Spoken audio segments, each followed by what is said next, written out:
Hello বন্ধুগণ, তো চলো আজকে আমি তোমাদের আমার বয়ফ্রেন্ডের মানে আমি আমার হবু শ্বশুর বাড়ি থেকে তোমাদেরকে ঘুরিয়ে নিয়ে আসি। তো চলো যাওয়া যাক। তো আইসাই তো আমি অবাক হয়ে গেছি গা, দেখি আমার বয়ফ্রেন্ড কোন কৌটোর ভেতরে আঙুল ঢুকে এরা উংলি করতেছে। তারপরে আমি জানতে পারলাম এটা নাকি একটা নেল পালিশ রিমুভারের কৌটো। মা, ভুল করে আমি আমার বেস্ট ফ্রেন্ডের বাড়ি চলে এসেছি। বয়ফ্রেন্ড হলে তাও না রোম্যান্স টোম্যান্স করাচ্ছে, তো কি আর করা যাবে। তো চলো আমরা কিছু রিলসই বানিয়ে ফেলি। एक मछली पानी में गई, छपैक टपक के मैं खा ली।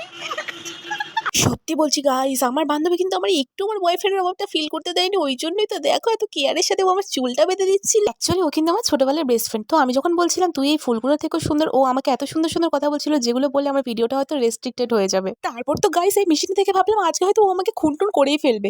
তারপর আমি জানতে পারলাম এটা নাকি চুল খোকরানোর মেশিন। বলো তো এগুলো ভাবা যায়? ডায়েটে রয়েছে বইলা বান্ধবী আমার জন্য ঝাল ঝাল পেয়ারা মেখে এনেছিল, যেটা খাওয়ার পর রিয়াকশন থেকে বুঝতেই পারছো ওটা কত ভালো হয়েছিল। আর ভিডিওটা ভালো লাগলে লাইক করে চ্যানেলটা সাবস্ক্রাইব করে আমার পাশে থেকো। আর বাড়ি আসার সময় ওদের ওভার অ্যাক্টিং দেখে তোমরা 5 টাকা চাইলে কেটেই দিতে পারো। তো টাটা, বাই বাই।